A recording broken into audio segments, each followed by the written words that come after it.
It's Reverend Ahmondra on the place where we always speak our truth. And today I am speaking our truth on the radio show. You can make a difference. Enjoy the show.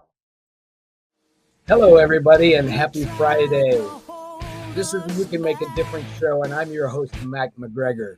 And what we do on the You Can Make a Difference show is we shine a spotlight on people doing positive things to help our communities and our world. So today we have a wonderful guest on my show that I'm actually came into contact with because she met my wife, and my wife came home telling me about her and brought her books home. And she is an amazing person who has authored a couple of books and is also an interfaith minister and has a doctorate degree and does wonderful work around empowering and supporting women. So please welcome to the show. She goes by Dr. Reverend A. Welcome to the show. Good morning. Good to see you. Good to be here. Good to be here. Good to Thank see you you for that as well. wonderful introduction. Yes, yes. Oh, I love that you have your books in the background, and I have your book right here with me as well. Yes. Okay, thank you so Yeah. much. It's nice Yeah. to meet you, Matt. Nice to meet you as well. So tell us a little bit about how you got here. How did you what inspired you to write your books? And I'll tell you, as a published author myself, I know what a big task that is. So yeah. It is. It is. This particular book was written during COVID. Okay. And it was so interesting. I had just defended my dissertation and the world closed down for COVID. Right. Yeah. And I heard this voice, and I know what that voice is. That voice directs me. And it said, it's time to write the book. I did not want to write the book because the book is about my life. And what I understood was that I needed to tell my story, my whole story, to give women the opportunity to tell their stories. Because we don't always tell our whole stories. We'll tell bits and pieces of it. But it was important for me to share everything that I went through as a child, molestation, racism, then domestic violence, substance abuse, alcoholism, and to see how I got through all of it and made it to the other side. And in the process, got my voice because a lot of times we don't have voices. And it took me 2 years to write it. And when I was writing it, I decided to also add other women in the book. So there's 25 other women in the book. Their stories are there. And I decided to also create a journal because every single day we need to remind ourselves who we are. That's right. So I created the appreciation journal. Yes. And I'm loving it. I'm actually giving out 1,000 for the new year. I'm doing a fundraiser right now so that we can give them out to women who are in transition. Yeah. So, That's but wonderful. I've been with women for what, 40 something years. So yeah, long time. Yeah, you're right. That is so important for us to remind ourselves, especially like many of us with the times we're walking into with this new administration coming into power soon. Many in marginalized communities or are worried about what's going to happen, right, and how that's going to affect us. And I think one of the important ways for us to help keep our sanity and is to have those moments of joy, and by doing a gratitude or appreciation journal, that helps remind us that even in dark times we have things to be grateful for. Absolutely. Absolutely. Yeah. When I first wrote the book, I was looking at it from a perspective of African American women. Mm-hmm. And one of the things that came to me as I was writing the book is the legacies that have been passed down to African American women. One of the most powerful legacies, I call it the legacy of silence. And that came directly to us out of slavery because we had to learn to communicate in silence to stay alive. And a lot of us don't understand that when we came to this country as captives, we came with a lot of skills. And the woman was used in many, many ways. And her role became a nurturer. She took care of everybody, and she took care of not only her family, but those who captured her, their families. And she was looked to do all of this without ever putting any attention on herself. Right. And that is still in place today. Yes. Yeah. You know, it's so interesting. So I'm a full-time gender educator, and I educate about the way we're socialized around gender. And one of the things, that I teach men all the time is that women are exhausted because women are still expected to care for not only the kids, but their parents as they age, and probably their husband's parents as they age, right? Yeah. Exactly. And they need help. And I don't know how this just got all thrust on women, but we need to step up. Guys need to step up and be a part of that. Yeah. And you know, it's interesting because I was a social worker in child welfare. And I actually took a leave of absence and moved to West Africa, Ghana. And I lived there for a year because I needed to understand who I was, like who are African American people, because the stories that I've been told, it just didn't ring true. And what I discovered living in Africa for a year is that there is a dual role with men and women in Ghana. They both nurture and take care of the family members. That proverb that we often hear, it takes a village to raise a child, that is actually true. It does take a village. And in Ghana, it's interesting because the children follow the mother's line. It's a matrilineal society. And so even though the men are out front and they're doing things and they look like they're the leaders and at home, they understand that the power lies with the woman. Yes. And that helped me so much. When I came back to this country, I was able to share with men that the role that you've been given is not a true role.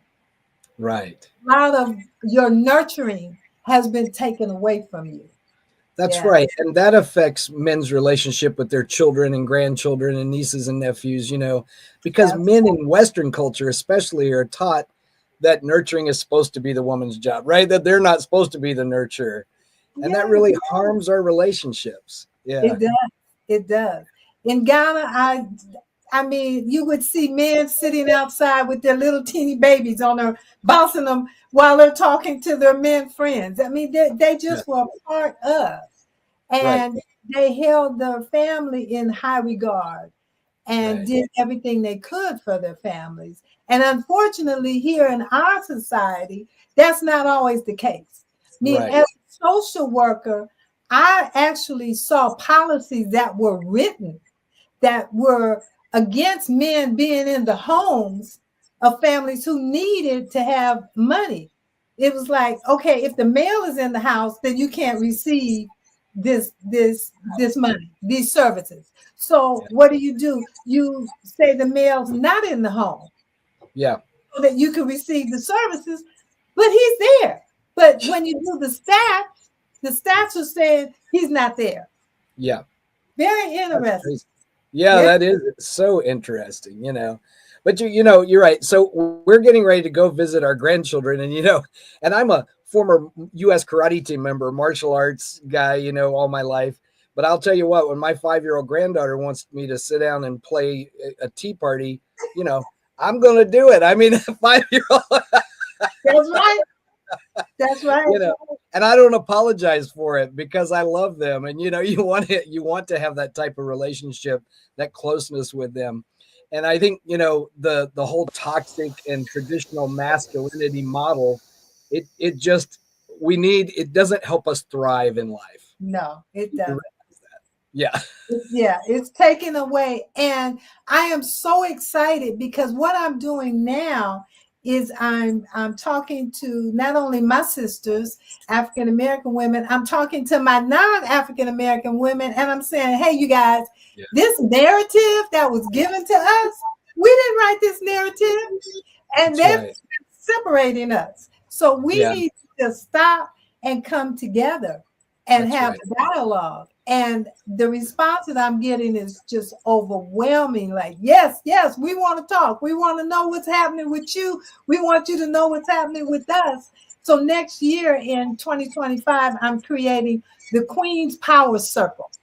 And I'm bringing women together to just talk. There's no workshopping. There's no agenda. There's no judgment. Just talk. What is it that you need to say? Say it. Yeah, because people need to feel heard, right? And seen and give one another that support. That's wonderful. Yeah, it does. And we're leaders. Women are leaders. We will lead. We will get together. We saw it when we had Vice President Kamala Harris and Liz Cheney sitting down together and say, look, let's get this together. That's who we are. And that's who we've always been. And it's going to continue. I'm telling people, don't be discouraged. Move forward, step out, and join others. Join others. And understand who we are. And let's create this dialogue. And it's excited. It's coming apart. It's coming together. That's wonderful. Let's talk about when you have an entire chapter in your book, called Silence is the Golden Rule. And you talked a little bit at the beginning about the silence thing. Let's talk about the price silence, the price of silence that has plagued women for so long. Silence keeps us suffering silently. And it's tearing our bodies down. Right now, African American women, heart attacks is the number one killer. I mean, your heart is love. That's that place of life. And when your heart is stopped, you don't function. And heart attack is saying that we're hurting. And it's interesting because I was practicing addict and alcoholic for 22 years. No one knew it. And it was a silent suffering. My dad was an alcoholic, but he was an alcoholic in the military. It was accepted. Everybody was like, oh, okay, that's fine. But with me, I had to hide it. But I had to function every single day. Yeah. Get up, go to work, do whatever I needed to do. That silence shows up in our bodies with weight. It shows up in our bodies with illness. It shows up in our bodies as mental health issues. And then we pass it on to our children and our grandchildren. And we don't understand that silence has robbed us of our lives. And it continues to rob us of our lives. It's devastating. It is. And, it's so interesting. In our world today, how we can connect like we are. I mean, we have an amazing technology where we can connect with people all over the world. And I have run men's discussion groups. And one of the things during COVID, because we all had to shift to everything online, we did. And now we have guys joining from all over the place. And we're sticking with that, right? So that they can, Is your group, is your group available online? Yeah, it will be only online to start. And that's so that we can reach everybody. Okay, yeah. I'm still in communication with my sisters in West Africa. And my family is actually from Bermuda. My mom is from Bermuda. So I have family there, family in England. So the platform will be online. And I'm excited. I started it on a smaller scale in 2024. So now I'm going to open it up and just let it go wherever it's going to go. Because healing is starting to take place. Healing is starting to take place with men and with women. And it's interesting because as women heal, of course, men are going to heal because we're going to drag them along. Yes. You're gonna heal. Yes.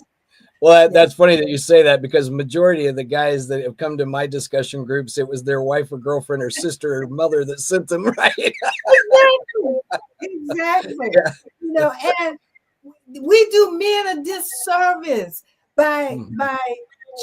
training them not to be emotional and Right. not to embrace that soft side of them That's right. because they want to, but Yeah. it's been programmed out of them, and it's so sad. That's right. Yeah, It it's is. really. Yeah, you know, the famous teacher and author Bell Hooks, one of her quotes is that the first victim of the patriarchy are little boys because they're told to shut entire parts of themselves down. Exactly. Um, yeah, Yeah, for it's there. sure. Yeah, you have a. You also have a chapter on domestic terrorism. Tell us a little bit about that. That struck me. Yeah, domestic terrorism. That's terrorism that's happening here at home, and we don't Yeah, talk about it. It's right. he. It's in our society. You know, I mean, I experienced. Oh my goodness, the greatest fear in my life took place when I was 11 years old. When I heard that four little girls who looked just like me, Oh, no. that were my age, were blown up in church. I Mhm. was terrorized Yeah. because I love church. And Mhm. and to think that I could be in Sunday school and I could Right. just be blown up because of Right. who I was. So that lives inside of you. It's not a memory. It becomes a part of your DNA. It becomes a part of your makeup that you Right. carry with you, that terrorism. And we don't Mhm. use that word for our inside. We only use it for those coming from the outside inside. No, it's Right. happening inside. It's Yes, terrorism, it is. domestic terrorism. The Right. second terror that I had was in junior high school when a 14-year-old friend, good friend of mine, we were all hanging together. And he decided to not go back to school with us at lunchtime. He was shot in the back by police Oh. and killed. And we were like, what happened? And I felt guilty because I didn't make him come back to school with us. Yeah. And that set off a major riot in Hunters Point, San Francisco at that Uh, time. So yeah. again, it's that feeling of terrorism where we Right. have troops moving into the community to calm down all of this violence. But Yeah. understanding that the violence started because my friend was shot and there was Right. no um, talk about it. Nobody consulted us about it. We were just a group of little kids trying to deal with this terrible tragedy that happened to us, and you Yeah. carry that with you. So yeah, Right. domestic terrorism. Whoa, yeah. And it's still happening.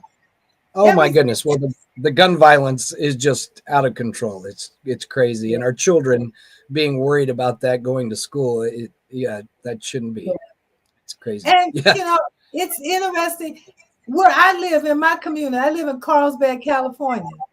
I was on the street the other day taking a turn, and this young white guy decided he didn't think I should make this turn, and he called me a racial slur, just like out in the open.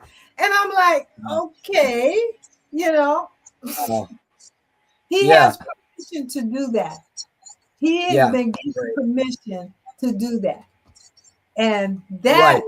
yeah, that in Yeah. 20, That's the thing. That's the thing we're walking into is with what has happened in our political world here in the United States. It's given permission to people to spew their discrimination, their hate, their disdain for others, and it's really sad. And we're going to have to all watch out for each other.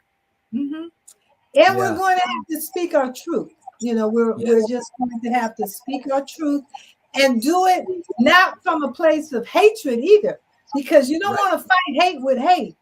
I You want to agree. just be who you are.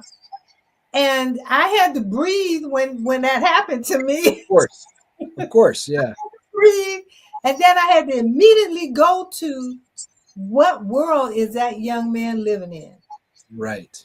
for Yeah. him to be okay with saying Yeah. something like that. You know, Mhm. yeah. So it's a challenge. It's a challenge. It But sure I is a tell challenge. everybody, I love this. Everything's in divine right order. Never believe that things are not going to shift for the better. See, I grew up in a time where they were sicking dogs on people who look like me Right. and doing a lot of things out in the open to people who look like me. Yeah. And that went away. So Right. things do shift.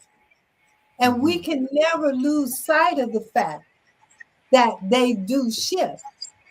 And Right. while we're inside of a shift, we have to remember that because you can get lost. You can get You sure lost. can. Mhm. Yeah, you sure can. And equality and equity and human rights are a long game. They're a long game. Yeah. Okay. Yes. It's Yes. constant work. It is. Right. I Yeah. did a. And I Oh, go ahead. go ahead. No, I was gonna. I did well in one of my sermons here lately. I was talking about that whole thing about things shifting, and I talked about how George Wallace, when he was at his height, and he was segregation today, segregation tomorrow, segregation forever, and after he got shot, Shirley Chisholm, who was running for president at the time, went and visited him in the hospital, and she took a lot of flack for that. Right. And Yeah, I he remember. said, you know, why are you here visiting me? And she said, I never want what happened to you to happen to anybody. You're a child of God. And she said, I'm here to just pray for you and with you. And the whole time she was there, he just cried. Yeah. He cried. And we saw that afterwards, a shift occurred in his life where he actually went and apologized to John Lewis, who almost lost his life on the Right. bridge. That's And right. so Yeah. we have to pay attention to how things do shift and change, and we have to be a part of that change. Yeah. Yes. Yeah. And what do you think about what just happened? Speaking along those lines, I've actually taken workshops on nonviolent, protesting and standing up for your rights in a nonviolent way from the King Center. And what do you think about what just happened with the murder of the United Healthcare CEO and like Yeah. a whole bunch of people celebrating that because of the disparity? I mean, our healthcare system is broken. There's no doubt about that. Yeah. Right. And people need a target. People need to point at something. And they pointed at that man. But that man he wasn't the system. I mean, he worked in that system, yes.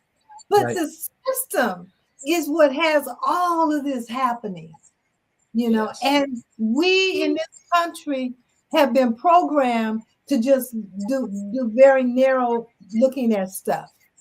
We need to look at this system that we live inside of. Right. Exactly. That's where everything is happening. And just like that murder occurred, and people are saying, yeah. But again, it's that narrow focus. People should be saying, well, okay, let's look at this system. Let's put that down. Right. And that was one of the things that happened when I was growing up. I grew up in San Francisco, so I was right there with the Black Panthers. And when they were talking, they looked at systems. They looked at taking down systems. They looked at creating systems. They created the food program in schools. People don't know that. Yeah. They created the free food programs that are in schools. So they were like, we're going to defend ourselves and we're going to create systems that support us. We're not going to go out and shoot people and assassinate people. Right. Never was inside their plan. And so now people have been given permission to target individuals. Right. They've been given permission to do that. Yeah. And they've been given permission by our systems. That's right. And so Yeah, when that said, okay, we have work to do. We have work to do. that's right. Yeah, Yeah. and you know, one of the things I have said to people is, will this murder change the system? And that's you know, it doesn't fix the system. Wait, yeah, Mm, yeah.